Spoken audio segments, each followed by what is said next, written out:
Assalamualaikum warahmatullahi wabarakatuh.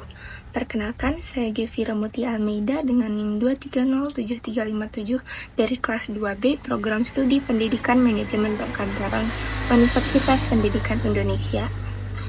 Video ini dibuat untuk memenuhi ujian tengah semester pada mata kuliah Psikologi Pendidikan dan Bimbingan dengan dosen pengampu Ibu Rina Nurhudi Ramadhani, MPD.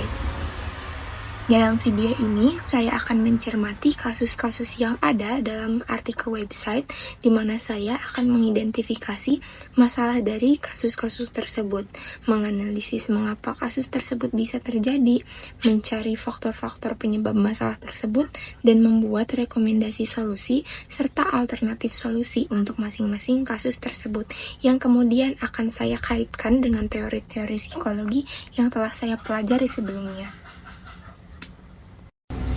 Nah, kasus-kasus yang akan saya cermati ini terdiri dari 5 kasus dengan sumber yang berbeda-beda. Kasus yang pertama yaitu berjudul Kisah Viral Cita-Cita Siswa Dipatahkan Oknum Guru dari Detik.com. Kemudian yang kedua yaitu berjudul Serba-serbi Kebijakan Masuk Sekolah Jam 5 Subuh di Nusa Tenggara Timur dari Dewi.com. Selanjutnya kasus yang ketiga yaitu berjudul Dua Remaja Pelaku Kelitih di Magelang Masih Pelajar SMK dari Videotempo.com. Lalu kasus yang keempat berjudul ChatGPT dan Disrupsi Peran Guru dari Detik.com. Kemudian yang terakhir yaitu kasus yang berjudul Rendahnya Motivasi Belajar Siswa Dipengaruhi oleh Kemajuan Teknologi dari Kumparan.com. Mari kita membahas mengenai kasus yang pertama, yaitu kasus yang berjudul Kisah Viral Cita-Cita Siswa Dipatahkan Oknum Guru. Jika kita identifikasi, maka kita bisa mengetahui masalah utama dari kasus ini terletak pada adanya konflik antara cita-cita dan minat sebenarnya sang anak dengan tekanan dan pengaruh negatif dari guru di SMP. Hal tersebut menyebabkan perubahan drastis dalam kehidupan dan kesehatan mental sang anak. Hal ini mengakibatkan sang anak mengalami masalah kejiwaan, perubahan kepribadian, hingga mengalami kondisi yang mengarah pada depresi dan keinginan untuk bunuh diri. Kasus ini terjadi karena adanya tekanan sosial dan pengaruh negatif dari guru di SMP yang tidak mendukung cita-cita dan minat sebenarnya sang anak. Guru tersebut memberikan respon yang merendahkan cita-cita sang anak sebagai seorang penyanyi dan mendorongnya untuk menjadi dokter, tanpa memperhatikan keinginan sebenarnya sang anak. Hal tersebut memicu pertentangan internal dalam diri sang anak yang akhirnya memengaruhi kesehatan mental dan kebahagiaannya. Faktor-faktor penyebab dari masalah ini terbagi ke dalam 5 kategori, yaitu yang pertama pengaruh negatif dari orang lain, atau dalam kasus ini adalah guru di SMP yang merendahkan cita-cita sang anak. Kemudian yang kedua yaitu kurangnya pemahaman dan dukungan dari orang tua terhadap minat anak sebenarnya. Dan yang ketiga yaitu ketidaksesuaian antara harapan orang tua dan keinginan anak sebenarnya. Kemudian yang keempat yaitu tidak adanya komunikasi yang terbuka dan mendalam antara orang tua dan anak, serta kurangnya pemahaman dan sensitivitas terhadap masalah kejiwaan dan kesehatan mental sang anak. Solusi yang diharapkan dapat menyelesaikan permasalahan yang serupa adalah diantaranya dengan belajar mencintai keunikan diri. Karena cara menentukan cita-cita terbaik untuk masa depan adalah mengenal dan mencintai keunikan yang kita miliki. Kemudian perluaslah pergaulan, karena dengan memperluas pergaulan dan membangun hubungan baik dengan banyak orang akan membantu membuka berbagai peluang di masa mendatang untuk menggapai cita-cita. Serta hal yang harus kita lakukan kepada anak yaitu mendukung dan menghargai minat dan cita-cita anak sebenarnya. mendorong komunikasi yang terbuka antara orang tua dan anak untuk memahami keinginan dan kebutuhan anak, memberikan pendampingan dan dukungan psikologis bagi anak untuk mengatasi masalah kejiwaan dan depresi, dan yang terakhir yaitu menyediakan ruang untuk anak berekspresi dan mengembangkan minatnya tanpa tekanan eksternal yang merugikan. Selain itu, ada juga solusi yang dapat dijadikan alternatif, yaitu dengan melibatkan terapis atau konselor untuk membantu memperkuat kesehatan mental anak, menyediakan kesempatan bagi anak untuk mengeksplorasi minat dan bakatnya melalui kegiatan yang mendukung, serta melakukan konsultasi dengan guru atau pihak sekolah untuk memahami dampak dari respon guru terhadap cita-cita anak dan mencari solusi bersama. Dalam konteks teori behavior kognitif dari Piaget dan Vygotsky, kasus ini mencerminkan pentingnya pengaruh lingkungan sosial dan pengalaman dalam pembentukan identitas dan kepercayaan diri anak. Respon guru yang merendahkan cita-cita anak dapat mempengaruhi self-concept dan self-esteem anak. Dari segi teori belajar behavioristik dari Watson dan Skinner, kasus ini menunjukkan betapa pentingnya reinforcement positif dalam membentuk perilaku dan motivasi anak. Guru yang memberikan respon negatif dapat menjadi stimulus yang mempengaruhi perilaku anak dalam jangka panjang. Selanjutnya, mari kita membahas mengenai kasus yang kedua, yaitu kasus yang berjudul serba-serbi kebijakan masuk sekolah jam 5 subuh di Nusa Tenggara Timur. Masalah utama pada kasus ini adalah kontroversi mengenai kebijakan masuk sekolah jam 5 pagi yang diusulkan oleh Gubernur Nusa Tenggara Timur, yang akhirnya direvisi menjadi jam 5.30 setelah mendapat kritik. Kontroversi ini terjadi karena ada perbedaan pandangan antara pemerintah dengan stakeholder lain seperti siswa, orang tua, dan pendidik mengenai waktu masuk sekolah yang efektif. Kebijakan ini dinilai tidak mempertimbangkan aspek kesehatan, psikologis, dan sosial siswa. Faktor-faktor penyebab masalah ini diantaranya adalah ketidaksesuaian antara kebijakan dan kebutuhan fisiologis siswa, karena berdasarkan teori behavioristik, respon fisik dan psikologis siswa terhadap stimulus sangat penting. Kebijakan jam masuk sekolah yang sangat pagi bisa menimbulkan respon negatif dari siswa. Selain itu, kurangnya partisipasi stakeholder, di mana kurangnya komunikasi dengan pihak-pihak yang terkena dampak kebijakan menunjukkan kurangnya partisipasi komunitas yang bertentangan dengan prinsip-prinsip Vygotsky tentang pembelajaran sosial, serta kurangnya informasi atau penelitian, di mana kurangnya data atau penelitian mengenai dampak kebijakan tersebut terhadap prestasi akademik dan kesejahteraan siswa. Rekomendasi solusi dari kasus ini diantaranya yaitu melakukan penelitian, karena sebelum menerapkan kebijakan, sebaiknya dilakukan penelitian untuk memahami dampak jam masuk sekolah yang sangat pagi terhadap performa akademik dan kesejahteraan siswa, mengacu pada teori belajar kognitif dan behavioristik, serta melakukan pendekatan holistik, karena dengan mengadopsi pendekatan holistik dalam pendidikan yang pertimbangan aspek kognitif, emosional, fisik, dan sosial siswa sesuai dengan teori Vygotsky tentang pembelajaran sosial. Alternatif solusi dalam kasus ini adalah fleksibilitas waktu belajar, di mana kita harus mengadopsi model pembelajaran hibrida yang memungkinkan fleksibilitas waktu belajar sesuai dengan kebutuhan dan kondisi siswa, juga menghormati prinsip individu dalam teori kognitif Piaget. Kemudian yang kedua yaitu peningkatan kualitas interaksi pendidikan, di mana fokus pada peningkatan kualitas interaksi antara guru dan siswa serta antar siswa sesuai dengan teori sosial Vygotsky daripada mengubah jam masuk sekolah. Kemudian yang terakhir adalah pelibatan komunitas dan stakeholder.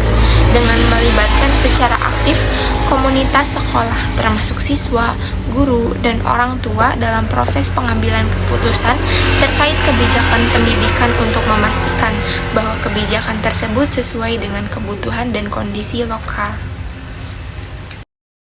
Menerapkan kebijakan pendidikan yang kontroversial tanpa mempertimbangkan aspek-aspek penting dalam teori belajar dapat menimbulkan masalah dan ketidakpuasan. Oleh karena itu, sangat penting untuk melibatkan semua stakeholder dan menggunakan pendekatan berbasis bukti dan merancang dan menerapkan kebijakan pendidikan. Selanjutnya, mari kita membahas mengenai kasus yang ketiga, yaitu kasus yang berjudul "Dua remaja pelaku kelitih di Magelang masih pelajar SMK".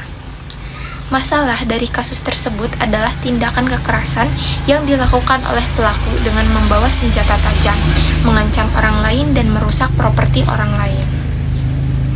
Hasil dari analisa pada kasus ini, mungkin saja hal tersebut terjadi karena adanya konflik yang memicu tindakan agresif dari pelaku, atau mungkin pelaku merasa terprovokasi sehingga menggunakan senjata tajam untuk mengintimidasi atau menyerang. Faktor-faktor penyebab masalah tersebut antara lain dapat meliputi: yang pertama yaitu kegagalan masyarakat dalam memberikan kontrol pada pelaku aksi kelitih. Kemudian pemerintah yang kurang intensif dalam melakukan pencegahan, serta peran media sosial yang turut memperluas ruang untuk saling komunikasi antar anggota kelompok kelitih, juga ketidakstabilan emosional pelaku dan kurangnya pemahaman akan konsekuensi dari tindakan kekerasan.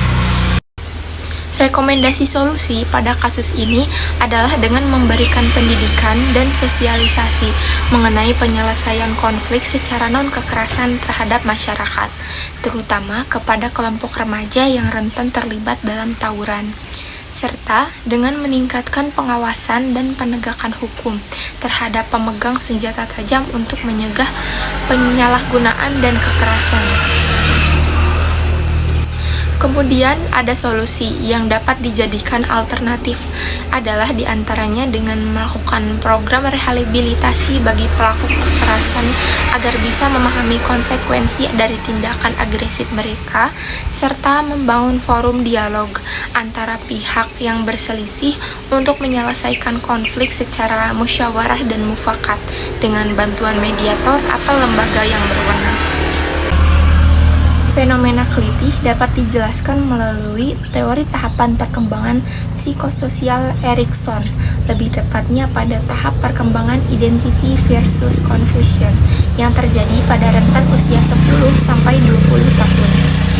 Teori tersebut sesuai dengan pelaku kelitih yang kebanyakan merupakan anak muda.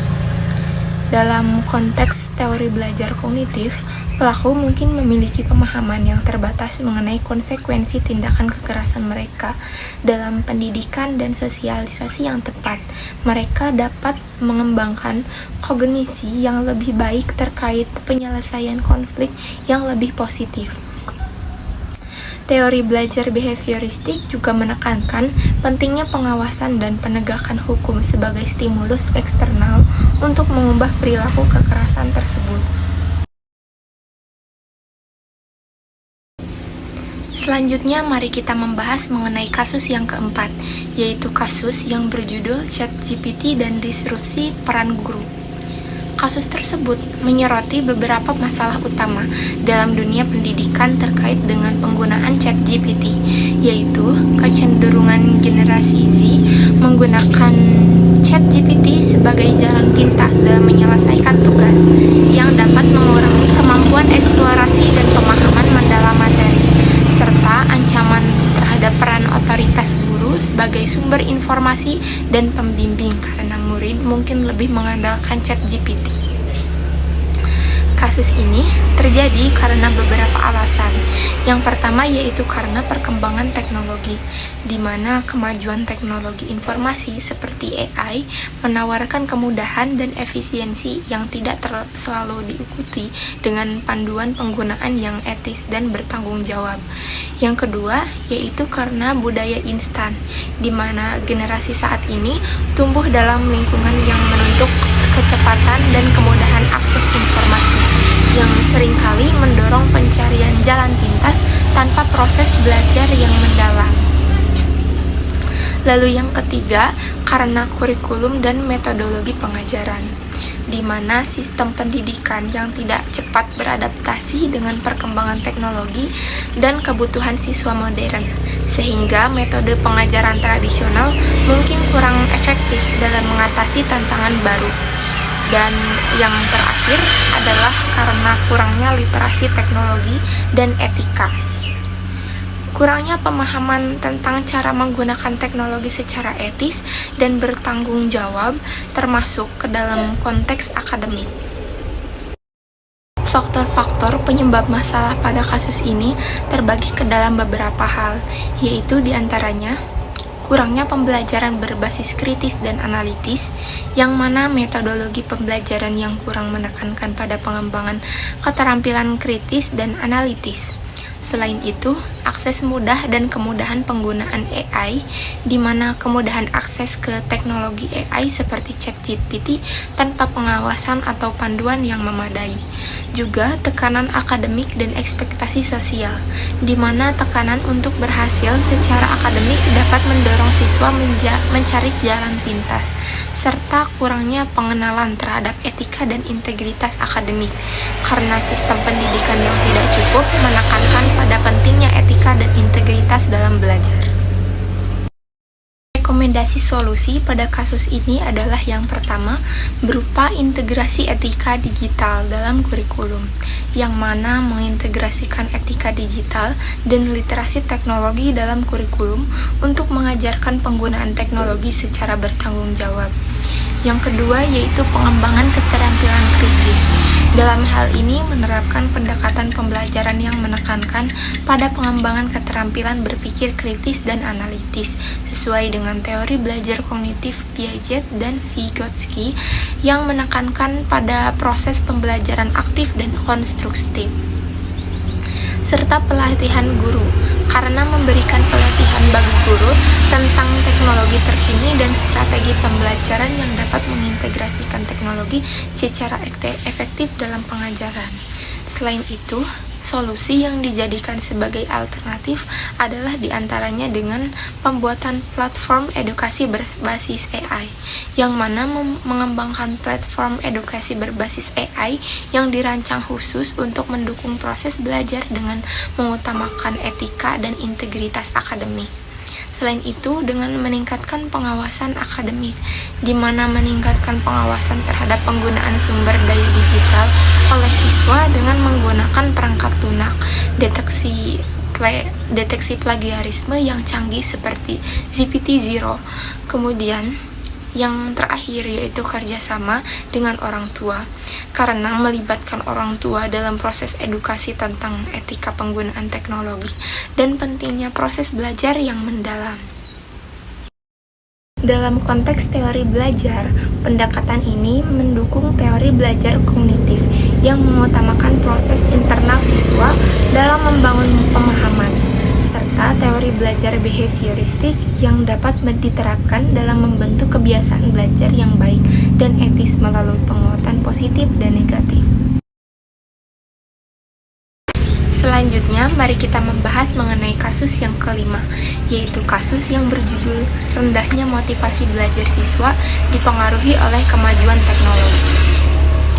Kasus ini membahas mengenai penurunan motivasi belajar pada siswa akibat penggunaan teknologi yang berlebihan, khususnya dalam konteks pembelajaran daring, penggunaan media sosial, dan game online. Masalah ini mencakup berkurangnya kedisiplinan, keterlambatan dalam pengerjaan tugas, serta penurunan prestasi dan nilai akademik siswa. Kasus ini terjadi karena adanya distraksi yang disebabkan oleh penggunaan teknologi, yang meskipun dimaksudkan untuk mendukung pembelajaran, justru membelokkan perhatian siswa dari tujuan utama. Faktor penyebab masalah pada kasus ini terdiri dari distraksi teknologi, di mana akses mudah dan tanpa batas kepada teknologi teknologi yang menyediakan hiburan yang mengganggu proses belajar. Selain itu, karena kurangnya interaksi langsung, yang mana pembelajaran daring mengurangi kesempatan untuk interaksi sosial yang penting untuk pembelajaran efektif menurut Vygotsky. Kemudian, karena penguatan negatif, di mana teknologi menyediakan penguatan yang instan dan memuaskan secara emosional, yang dapat lebih menarik daripada pembelajaran, menurut teori behavioristik, serta keterampilan manajemen waktu yang lemah. Karena siswa mungkin belum mengembangkan keterampilan manajemen waktu yang cukup untuk menyeimbangkan penggunaan teknologi dengan tanggung jawab akademik. Rekomendasi solusi pada kasus ini diantaranya adalah dengan mengintegrasikan teknologi dengan pembelajaran. Karena menggunakan teknologi secara strategis dalam pembelajaran untuk memanfaatkan sebagai alat bantu, bukan distraksi. Selanjutnya yaitu pelatihan manajemen waktu dan kedisiplinan. Karena mengajarkan siswa keterampilan manajemen waktu dan disiplin diri untuk menyeimbangkan penggunaan teknologi. Dan yang terakhir yaitu penguatan positif, yang mana menggunakan prinsip penguatan behavioristik untuk memberi penghargaan kepada siswa atas penggunaan teknologi yang bertanggung jawab dan pencapaian akademik.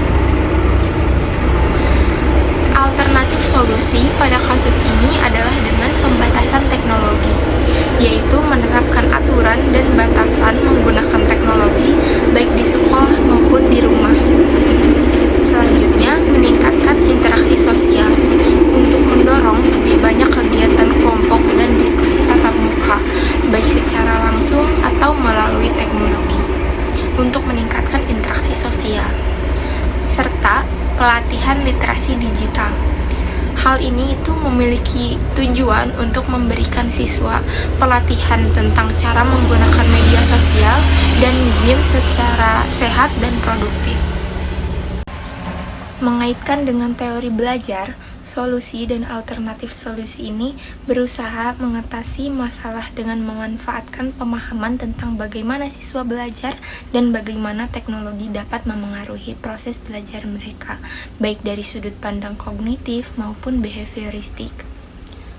Menurut teori kognitif Piaget, pembelajaran efektif terjadi melalui proses asimilasi dan akomodasi, di mana siswa mengintegrasikan informasi baru ke dalam skema yang sudah ada atau menyesuaikan skema tersebut untuk mengakomodasi informasi baru. Namun, dengan adanya gangguan konstan dari teknologi, proses mental ini terhambat, menyebabkan kesulitan dalam memahami materi pembelajaran. Selain itu, dalam perspektif Vygotsky dan teori sosial kognitifnya, pembelajaran efektif juga bergantung pada interaksi sosial dan zona perkembangan proksimal atau ZPD. Pembelajaran daring dan penggunaan media sosial yang tidak terkontrol dapat mengurangi interaksi langsung yang bermakna antara guru dan siswa, serta antar siswa sehingga menghambat pembelajaran yang efektif. Sedangkan dari sudut pandang behavioristik, baik Watson maupun Skinner menekankan pada pentingnya penguatan reinforcement dalam pembelajaran. Penggunaan teknologi yang berlebihan, khususnya media sosial dan game online, dapat menawarkan penguatan positif yang instan dan terus-menerus, yang lebih menarik daripada penguatan yang lebih jarang dan kurang langsung yang diterima dari kegiatan belajar.